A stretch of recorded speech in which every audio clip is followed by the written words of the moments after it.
제 내면에 자꾸 이런 그 열등감? 무슨 뭐라고 표현해야 될지 모르겠지만 어떻게 보면 진짜 엄마 아빠가 있는 이윤지 씨 집 같은 좀 화목한 집에 갈 수 있었는데 나랑 만나서 하필 나랑 만나서 이런 안 겪어도 돼야 되는 나의 고통을 나눠 갖게 됐으니까 그런 거 아닌가. 그래서 되게 미안한 마음이 있거든요. 2일째 봐서 7일째부터 함께 했고요. 둘째는 한 달 정도 때 봐서 2달 돼서 함께 가족이 돼서 이렇게 사람들이 가족이 아닌 것처럼 어떻게 이렇게 얘기하면 저는 그냥 한 번도 그렇게 느낀 적이 없어서 그냥 아니야 거의 이 달고 왔다고 탯줄도 달고 왔다고 이렇게 해서 저한테는 그냥 유주 같고 정영돈 씨 유주 같고 그렇죠. 제 유주는 정영돈 씨 유주랑 똑같고 제 유라는 정영돈 씨 와이프 유라하고 똑같은 느낌? 쑥스럽습니다. 자, 어찌됐든 이렇게 이하연 씨가 어떤 고민이 있으셔가지고 어렵게 이 자리를 찾아주셨는지. 선생님 저는 생각이 너무 많은 것 같아요. 그 생각이라는 게 그냥 명상 이런 생각이 아니라 걱정. 그러니까 자려고 누워 있으면 별의별 생각이 꼬리를 물고 끊어지지 않는 거. 그게 저의 걱정이에요. 만약에 내가 없으면 우리 애들은 가족이 없는, 그러니까 물론 저의 가족, 엄마, 아빠, 뭐 다 할머니, 할아버지 계시긴 하지만 어쨌든 내가 없어지면 애들은 어떻게 살까? 얘네들이 뭘 먹고 살까? 커서 자기 밥벌이나 할 수 있을까?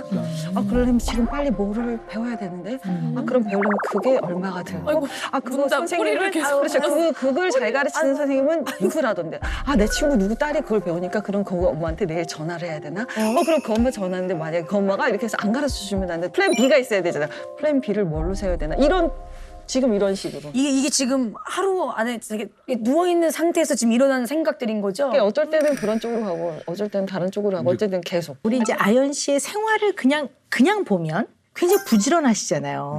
뭐 정말 딱 들어서면서부터 닦기 시작하고 또 언제나 몸을 움직이고 있고 뭔가 열심히 하고 있고 늘 뭘 배우고 있고 열심히 생활하고 계시단 말이에요. 그런데 또 보면 머리카락? 뭐 이거는 뭐 이 머리카락이 나의 인생을 뭐 그렇게 뭐 공격을 하는 것도 아니고 뭐 그거를 막 무슨 위험에 빠뜨리지도 않아. 근데 이거를 빨리 내 눈앞에서 소거하지 않으면 못 견디신단 말이에요. 네. 그러면 물론 이걸 불안이라고 봐요. 불안 맞는데요. 안전하게 나와 아이들이 살아가는 이 세상을 만들기 위해 내가 대비하는 그 걱정, 근심, 불안이라고 보기도 조금 카테고리를 좀 벗어나는 면이 있죠. 그죠? 네.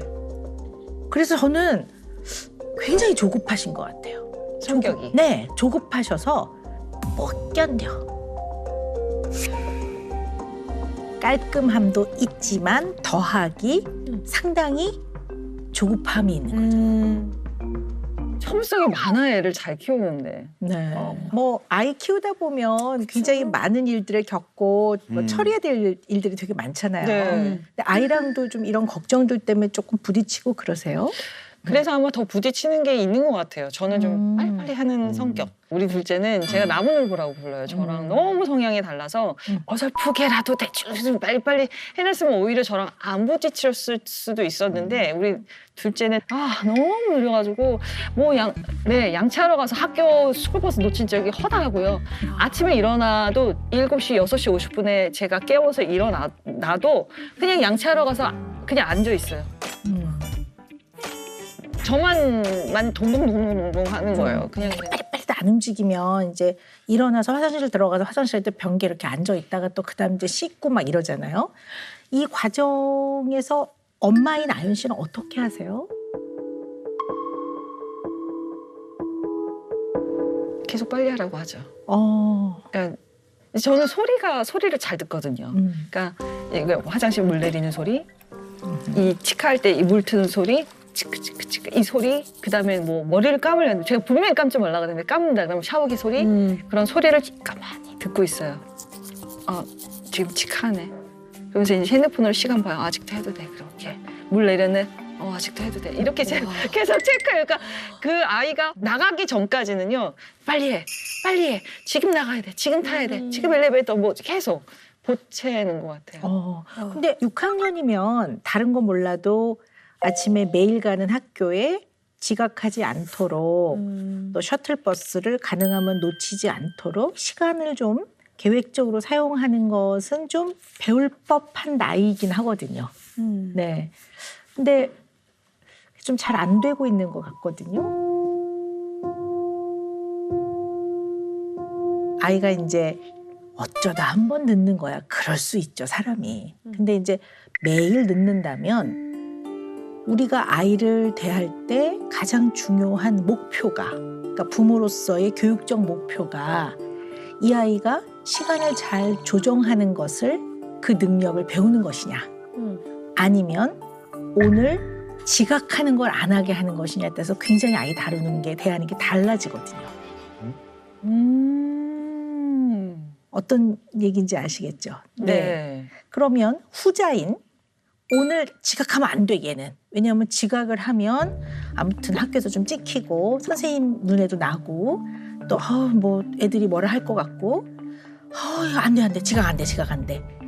이거와 어쨌든 여러 가지 시행착오를 거쳐가면서 아이가 자기 스스로 시간을 조정하는, 계획을 세우는 것을 가르치는 게 목적이냐에 따라 굉장히 부모가 어떻게 이 아이를 대해야 되는지가 달라지거든요. 그게 큰 그림으로 보고 아이의 그 미래까지 생각한다면 1번이 더 중요하지만 지금을 생각하면 2번이 더 중요할 것 같아요. 그런데요. 아이 스스로 시간 조정하는 거, 조절하는 걸 배우게 하려면 아이가 늦었어요. 셔틀을 놓쳤어요. 그러면 야, 택시는 돈도 많이 들고 지하철을 타고 가는 게 좋겠다. 그러면 애가 나 그럼 많이 늦는데요? 어쩔 수 없지 뭐. 오늘은 뭐 학교에 가서 좀 늦었다고 말씀을 드리고 선생님 뭐라 하시면 내일부터는 좀 잘 서둘러 보겠습니다라고 말해. 그래서 아이가 그 상황을 가서 아이가 처리해야 돼요. 그리고 문을 드르륵 열고 들어가면 속된 말로 쭉 팔리거든요. 머쓱한 거를 아이가 경험을 해야 돼요. 그러면 아이가 내일 좀 일찍 나와야 되겠네, 이 생각을 한단 말이에요. 그리고 지하철을 타고 마을버스를 갈아타 봤더니 너무 힘들어. 힘들어. 그러면 내가 아침에 좀 일찍 서두는 게 덜 힘드네. 이걸 아이가 경험을 해야 되는데 아연 씨가 경험을 안 시키는 것 같아요, 아이한테. 지각이 안 하는 게 더 중요하니까. 네, 지각하는 그 꼴을 막 너 지각하면 안 돼. 이거에 메모리 되면 사실은 오늘 혼자 댕댕거리는 거. 엄마 혼자 초조하고 조급하고 댕댕거리는데 이거는 내가 못 견디는 거지. 애가 늦게 가는 꼴을 내가 못 견디는 거지. 애가 배워지는 거는 많지 않은 것 같아요. 제가 보니까. 혼자서 그거를 네. 계획해서 네. 실수를 하더라도 해보게끔. 네. 정말 뼈골 때리는 얘기를 하나 할까 싶어요. 네. 왜냐하면 아연 씨가 굉장히 큰 맘 먹고 나오셨기 때문에요. 얘기를 하면서 계속 내가 이 얘기를 할까 말까 조금 망설이긴 했지만 할래요. 제가 할 건데요. 아이를 지각을 안 시키게 하려고 막 엄마 애쓰잖아요. 목이 터져라고. 그거 아연 씨를 위함이지 아이를 위함이 아니에요.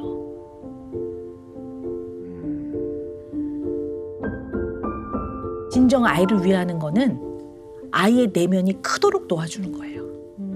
그 과정에서는 아주 꼴 보기 싫은 것들도 많아요. 아주 견디기 어려운 그 꼴들. 그거를 잘 견뎌내야 돼요. 내 자신이 참아내야 돼요. 참을성이 없어요. 그래서 그걸 못 참아내는 거예요. 사랑이 부족한 게 아니라 사랑은 너무 넘쳐요. 참지를 못하는 거예요. 본인이. 그래서 결과적으로는 아이를 위해서 애쓴 것 같지만 맞아요, 그것도. 근데 아주 냉정하게 보면 아연 씨 자신의 마음을 위한 거예요. 본인이 못 견디니까. 이걸 빨리 처리해야 본인이 편하니까. 근데 아이한테는 별 도움이 안 돼요. 이제 주변에서 애들 키우는 엄마들이 그렇게 키우면 안 된다고 좀 그만두겠다고 해도 좀 뭐 더 해보라고 얘기를 하든가 아니면은 다 면이 시키지 마 라든가 뭐 이런 좀 애를 갖다가 너무 풍족하게 키우지 말라는 얘기를 많이 해서 그렇게 해야지라고 생각을 해도 만약에 애가 유주가 뭘 배우고 싶다 엄마 나 거기 갖고 싶어 그러면 너 지난번에 이걸 샀잖아 선생님 말씀처럼 말은 하는데요 마음 한켠이 불편해요.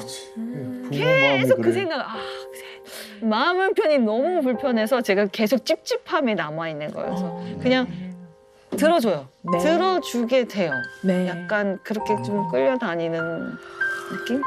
그냥 제 내면에 자꾸 이런 그 열등감? 무슨 뭐라고 표현해야 될지 모르겠지만 어떻게 보면 진짜 엄마 아빠가 있는 이윤지 씨 집 같은 좀 화목한 집에 갈 수 있었는데 나랑 만나서 하필 나랑 만나서 이런 안 겪어도 돼야 되는 나의 고통을 나눠 갖게 됐으니까 그런 거 아닌가 그래서 되게 미안한 마음이 있거든요.